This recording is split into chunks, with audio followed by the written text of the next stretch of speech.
Hello guys, welcome back to Career Launch Education centre.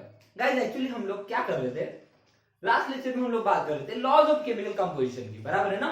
और laws of chemical composition में मुझे ऐसा लगता है हम लोगों ने दो लॉ पढ़ लिए थे। एक था हमारा law of conservation of mass और दूसरा क्या था, law of definite proportion. Law of conservation of mass क्या कहता है कि जो टोटल मास ऑफ रिएक्टेंट होता है ये हमेशा इक्वल होता है टोटल मास ऑफ प्रोडक्ट के। उसके बाद लॉ ऑफ डिफाइंड प्रोपोर्शन क्या कहता है कि अगर कोई कंपाउंड सेम एलिमेंट से बनता है तो उनके मासेस का रेशियो ये हमेशा क्या होता है, फिक्स्ड होता है।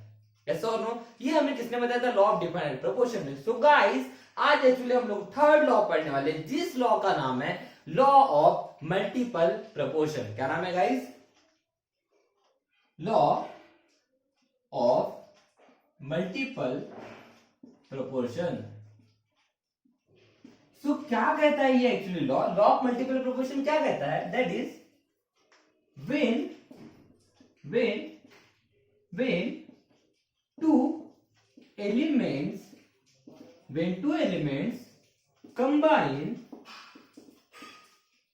two elements combine to form more than one compound, then different masses of one element that combines with fixed masses of another element bears small whole number ratio. बेटा बहुत ही सिंपल सा ये हमारा एक लॉ है। Statement आप लोगों को भले ही थोड़ा सा ऐसा लगे कि क्या है क्या नहीं है, कुछ समझ में नहीं आ रहा है, लेकिन अगर आपका कंसंट्रेशन है तो आपको बहुत ही जल्दी और बहुत ही ध्यान से, अगर आप लोग देख रहे हो तो बहुत ही प्यार से समझ जाने वाला लॉ है। लॉ क्या कहता है, ध्यान दीजिए, बहुत ही इंपॉर्टेंट और बहुत ही मजेदार लॉ है। क्या कह रहा है, when two elements combine, जब दो एलिमेंट कंबाइन होते हैं, जैसे मान के चलिए एक एलिमेंट है ए, एक एलिमेंट है B. when two elements combine, जब दो एलिमेंट कंबाइन होते हैं to form more than one compound, और अगर एक से ज्यादा कंपाउंड बनाते हैं तो चलो मान के चलते एक ए नाम का एलिमेंट एक बी नाम का एलिमेंट है, ये दोनों एक दूसरे के साथ कंबाइन हुए और उन्होंने एक ए बी नाम का कंपाउंड बनाया और एक ए बी टू नाम का कंपाउंड बनाया। ध्यान से देखिए, ओके, बहुत इंपॉर्टेंट है। क्या बोला, व्हेन टू एलिमेंट कंबाइन, जब दो एलिमेंट एक साथ कंबाइन हुए to form more than one compound, और अगर उन्होंने एक से ज्यादा कंपाउंड बनाया तो क्या बोला है, then different masses of one element, एक एलिमेंट जिसके मासेस क्या होता है, डिफरेंट है, that combine with fixed mass of another element, जो कंबाइन हो रहा है fixed mass of another element के साथ, बियर करता है स्मॉल होल नंबर रेशियो। क्या बियर करता है बेटा, small whole number ratio. Sir कुछ समझ में नहीं आ रहा है, कुछ दिमाग में नहीं घुस रहा है, क्या है ये स्टेटमेंट, कैसे बोल रहा है, कुछ दिमाग में जा नहीं रहा है, क्या बोल रहा है, कुछ समझ में नहीं आ रहा है, ऐसा क्या है इसमें। एक एलिमेंट है, दो एलिमेंट है, दो एक दूसरे कंबाइन हो रहे हैं, एक से ज्यादा कंपाउंड बना रहे हैं, तो क्या होता है, एक ऐसा एलिमेंट जिसके मास डिफरेंट है, जो कंबाइन होता है फिक्स मास ऑफ एलिमेंट के साथ, तो बियर करता है स्मॉल होल नंबर रेशियो। ये क्या चीज होगी सर, सिंपल। एक काम करते हैं, एग्जाम्पल से समझाता हूं, ध्यान दीजिए, ध्यान दोगे तो एग्जाम्पल भी बहुत ही ध्यान से अगर देखोगे तो बहुत ही प्यार से आपको एग्जाम्पल समझ जाएगा। ध्यान दीजिए, कॉन्सेंट्रेट करने की कोशिश कीजिए, मैं यहाँ पे एग्जाम्पल समझाने की कोशिश करता हूं। ध्यान दीजिए, सपोज करते हैं मेरा एक एलिमेंट है कार्बन, मेरे पास दूसरा एलिमेंट है ऑक्सीजन। हम सब लोग जानते हैं कार्बन और ऑक्सीजन मिलकर हमारा कार्बन डाइऑक्साइड बनाता है ना, और कार्बन और ऑक्सीजन मिलकर हमारा कार्बन मोनोऑक्साइड भी तो बनाता है, ऐसा हो ना। सभी लोग जानते हैं कि कार्बन और ऑक्सीजन को अगर हम लोगों ने कंबाइन कर लिया तो कार्बन डाइऑक्साइड तो बनाता ही है, लेकिन और एक कंपाउंड बनाता है, कौन सा बनाता है, कार्बन मोनोऑक्साइड बनाता है, ऐसा हो ना। अब मुझे बताइए क्या हो रहा है, यहाँ पे एक कार्बन नाम का एलिमेंट है, दूसरा ऑक्सीजन नाम का एलिमेंट है। व्हेन टू एलिमेंट्स कंबाइन, जब दो एलिमेंट कंबाइन होते हैं टू फॉर्म करते हैं मोर देन वन कंपाउंड, एक से ज्यादा कंपाउंड बनाते हैं। When two element combine to form more than one compound, बन रहे हैं एक से ज्यादा कंपाउंड, दो कंपाउंड बने ना, when two element combine to form more than one compound, और एक से ज्यादा अगर कंपाउंड बनाते हैं तो क्या बोला है, then different masses of one element. तो ध्यान दीजिए यहाँ पे जो कार्बन डाइऑक्साइड है बेटा, ध्यान दीजिए ये कार्बन डाइऑक्साइड है, ये मेरा कार्बन मोनोऑक्साइड है। अब यहाँ पे कार्बन का मास कितना है बेटा 12 ग्राम। यहाँ पे ऑक्सीजन का देखिए, ऑक्सीजन का मास कितना होता है 16, 16 टू 32, ऐसा और नो। यहाँ पे कार्बन का मास कितना है 12 ग्राम, ऑक्सीजन का मास कितना है 16 ग्राम। तो क्या बोला है, then different masses of one element, एक ऐसा एलिमेंट जिसके मास डिफरेंट है। देखिए यहाँ पे कार्बन का मास है 12 ग्राम, कार्बन का मास है 12 ग्राम सेम है, लेकिन यहाँ पे ऑक्सीजन का मास कितना है 32 ग्राम, यहाँ पे ऑक्सीजन का मास कितना है 16 ग्राम। क्या बोला है, then different masses of one element, then different masses of same element, ऐसा एलिमेंट जिनके मासेस क्या बेटा डिफरेंट है, that combine with fixed mass of another element, जो कंबाइन होता है fixed mass of another element, दूसरे एलिमेंट है जिसका कंबाइन होता है उसका मास क्या है बेटा फिक्स। तो देख सकते हैं कार्बन का मास 12 ग्राम, कार्बन का मास क्या है बेटा 12 ग्राम। देन क्या बोला, then different masses of one element that combine with fixed mass of another element, जो कंबाइन होता है किसका बेटा fixed mass of another element के साथ, तो बियर करता है। वो बियर क्या करता है, क्या बियर करता है बेटा, स्मॉल होल नंबर रेशियो, मतलब उनका रेशियो क्या आता है बेटा स्मॉल होल नंबर आता है। तो देखिए इन दोनों का अगर हम लोग रेशियो निकालें 32/16 तो कितना आता है 2:1, कितना आता है रेशियो 2:1, दिख रहा है बेटा यहाँ पे जो रेशियो आया बेटा उनका वो कितना है बेटा स्मॉल होल नंबर आया, कितना है बेटा स्मॉल होल नंबर आया नहीं है। ओके, एक काम करते हैं हम यहाँ पे और कुछ एग्जांपल लेते हैं। ओके, पहले इसको मैं इसका स्टेटमेंट बना देता हूं, दैट इज व्हाट, इसका स्टेटमेंट बना लेते हो इस एग्जांपल का। जैसे कि हमने क्या किया था बेटा,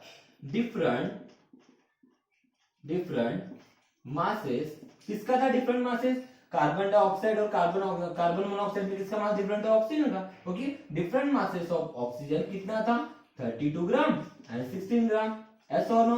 किसके साथ कंबाइन में, कंबाइन विद किसके साथ कंबाइन में बेटा, फिक्स्ड मासेस ऑफ कार्बन, कितना था उसका 12 ग्राम।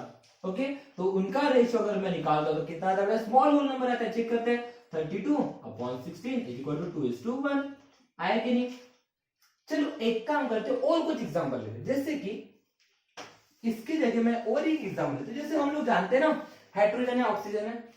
अब आप लोगों को कितने लोगों को बेटा पता है कि अगर मैं हाइड्रोजन और ऑक्सीजन को अगर कंबाइन करूं तो ये मेरा वाटर बनाते हैं, क्या बनाता है बेटा वाटर, जिसका फॉर्मूला था वाटर का फॉर्मूला क्या होता है H2O, ऐसा और नो, क्या बनाता है बेटा वाटर बनाते हैं। और कितने लोगों को पता है कि यही हाइड्रोजन और ऑक्सीजन को अगर एक दूसरे के साथ कंबाइन करता हूं तो ये मेरा H2O2 भी बनाता है, जिसको हम लोग कहते हैं हाइड्रोजन पेरोक्साइड, क्या कहते हैं बेटा हाइड्रोजन पेरोक्साइड। ओके, अब यहाँ पे क्या दिख रहा है बेटा, व्हेन टू एलिमेंट, देखो स्टेटमेंट देखिए, when two element combine to form more than one compound, और करो एक से ज्यादा कंपाउंड बनाते हैं तो different masses of one element, तो चेक करते हैं इनके मासेस H2O, ओके, और दूसरा क्या है H2O2, हाँ है ना, हाइड्रोजन का मास 1 लेकिन एटम 2 है, इसका मतलब यहाँ पे कितना मास आएगा 2, ऑक्सीजन का मास कितना है 16, यहाँ पे हाइड्रोजन का मास कितना हो गया 2, ऑक्सीजन का कितना हो गया 2 एटम, इसका मतलब कितना हो गया 16 2 32, हाँ है ना। तो क्या बोला बेटा, then different masses of one element, देखिए ऑक्सीजन का मास यहाँ पे 16 है, ऑक्सीजन का मास यहाँ पे 32 है, तो different masses of one element that combine with fixed mass of another element, जो कंबाइन हो रहे थे बेटा, यहाँ पे हाइड्रोजन का मास फिक्स्ड है, that combine with fixed mass of another element, क्या बोला बेटा, bear small whole number ratio, तो उनका रेशियो क्या आता है बेटा स्मॉल होल नंबर रेशियो आता है, देखते हैं तो क्या आता है बेटा 16/32, इट बिकम्स 1:2, आया small whole number ratio, yes or no। तो इसका स्टेटमेंट क्या बनेगा, चलो इसका स्टेटमेंट बनाते हैं, क्या बनेगा इसका स्टेटमेंट, दैट इज व्हाट, इसका स्टेटमेंट कुछ इस तरह से बनेगा, that is different masses of, किसका मास डिफरेंट है बेटा ऑक्सीजन का, कितना था, एक का था हमारा दैट इज व्हाट 16 ग्राम और दूसरा का कितना था 32 ग्राम, ऐसा और no, that combine with fixed masses of hydrogen, कितना था बेटा 2 ग्राम। ओके, तो ये बियर क्या करता है बेटा small whole number ratio bear करता है, तो देखते हैं 16/32, इट बिकम्स 1:2, ऐसा और समझा क्या statement, when two element combine to form more than one compound, जब दो एलिमेंट एक साथ कंबाइन होते हैं और एक से ज्यादा कंपाउंड बनाते हैं तो उस समय क्या होता है, जिस एलिमेंट का मास क्या रहेगा बेटा डिफरेंट रहेगा, जो कंबाइन होगा फिक्स मास। देखिए इंपॉर्टेंट क्या है कि यहाँ पे दूसरे एलिमेंट का मास फिक्स होना चाहिए, ये बहुत इंपॉर्टेंट है। दूसरे एलिमेंट का मास क्या होना चाहिए बेटा, फिक्स होना चाहिए, मोस्ट इंपॉर्टेंट टर्म। ओके, तो ये क्या हो जाएगा बेटा, उनकी मासेस का रेशियो क्या आएगा बेटा, स्मॉल होल नंबर रेशियो आएगा। ओके, चलो एक काम करते हैं, चेक करते हैं ऐसा होता है या नहीं, और एक एग्जांपल लेते हैं। ओके ओके, मैं इसको इरेज कर लूंगा, जिससे इसका स्क्रीनशॉट ले लीजिए। ओके ठीक है,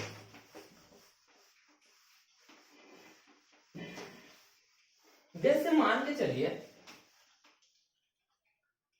मेरे पास नाइट्रोजन है और ऑक्सीजन है, और ये दोनों मिलकर कुछ कंपाउंड बनाते हैं।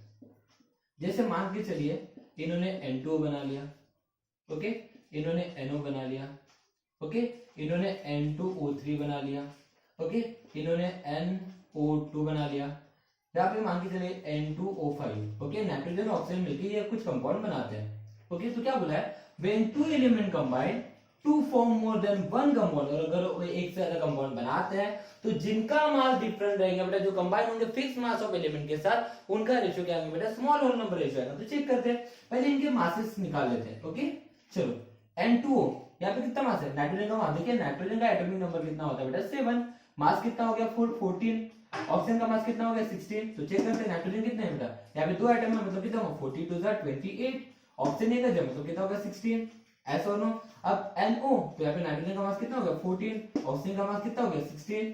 ओके, उसके बाद क्या है, यहाँ पे N2 है मतलब 28, O3 मतलब 40, 16 में 16, 16 4 32, 16 48, ऐसा और नो। यहाँ पे नाइट्रोजन एक है मतलब 14, ऑक्सीजन 2 है मतलब 32, यहाँ पे नाइट्रोजन कितने 2 मतलब कितना होगा 28, और यहाँ पे कितना है ऑक्सीजन कितना होगा 5 है, देन 16 5 80। हाँ ना, लेकिन इंपॉर्टेंट क्या है बेटा, ये लॉ क्या बोलता है कि जो हम लोग different mass of one element लेंगे, जिसके साथ कंबाइन होगा उसका मास क्या होना चाहिए, फिक्स। मतलब यहाँ पे किसी ना किसी एक एलिमेंट का मास क्या होना चाहिए, फिक्स होना चाहिए। लेकिन मुझे यहाँ पे दिख रहा है बेटा कि सबके मास डिफरेंट है, ऐसा और नो। तो एक काम कर लेते हैं, एक तो नाइट्रोजन या ऑक्सीजन दोनों में से किसका मास फिक्स कर लेते हैं। तो हमें पता है यहाँ पे नाइट्रोजन का मास फिक्स करना बहुत आसान हो जाएगा, क्योंकि 28 14 28 14 दिख रहा है। इसका मतलब अगर यहाँ पे इसको 2 से मल्टीप्लाई कर दूं, इसको भी 2 से मल्टीप्लाई कर दूं, तो यहाँ पे नाइट्रोजन का मास क्या हो जाएगा, फिक्स हो जाएगा, ऐसा और नो। तो यहाँ पे क्या कर लेते हैं हम लोग, इनके मास को फिक्स कर लेते हैं। ओके, तो ध्यान दीजिए, ये हो गया मेरा नाइट्रोजन, ये हो गया मेरा ऑक्सीजन। देखिए यहाँ पे इसके मास को चेंज करने की जरूरत नहीं है, क्योंकि अगर मुझे इसको फिक्स करना है तो सिर्फ इन दोनों को मल्टीप्लाई करना है। तो एक काम करते हैं, इन दोनों को मल्टीप्लाई करना है सिर्फ, तो इन दोनों को मल्टीप्लाई करना, तो बाकी सबको जैसे कैसे क्या होगा 28। ओके, तो इसको मल्टीप्लाई नहीं किया तो इसको मल्टीप्लाई करना पड़ेगा, नहीं करना पड़ेगा मतलब ये 16 नहीं रहेगा। लेकिन इसको 14 को अगर मैं 2 से मल्टीप्लाई करूं, मतलब इसको 28 बनाने के लिए अगर इसको 2 से मल्टीप्लाई करना पड़ेगा, फिर इसको भी 2 से मल्टीप्लाई करना पड़ेगा ना, ऐसा हो, क्योंकि कंपाउंड बदल जाएगा, नहीं तो फिर हाँ या नहीं, रिएक्शन बैलेंस करने के लिए अगर एक को मल्टीप्लाई करो तो मुझे दूसरे को मल्टीप्लाई करना पड़ेगा, अगर इसको 2 से मल्टीप्लाई करो तो इसको भी 2 से मल्टीप्लाई करना पड़ेगा। देखो क्या हो जाएगा 16 2 32। ओके, 16 2 32 बराबर है बेटा। अब क्या हो जाएगा, देखिए ये 28 है, इसको चेंज नहीं करना है, तो 28, तो ये भी जैसे कैसे रहेगा 48, ऐसा और नो। उसके बाद देखिए इसको मैंने 2 से मल्टीप्लाई किया, तो ये 28 अगर बनता है तो मुझे इसको भी मल्टीप्लाई करना पड़ेगा, मतलब कितना हो जाएगा 64। उसके बाद इसको चेंज नहीं करा, मतलब ये 28, तो इट बिकम्स 80, ये जैसे कैसे रहेगा।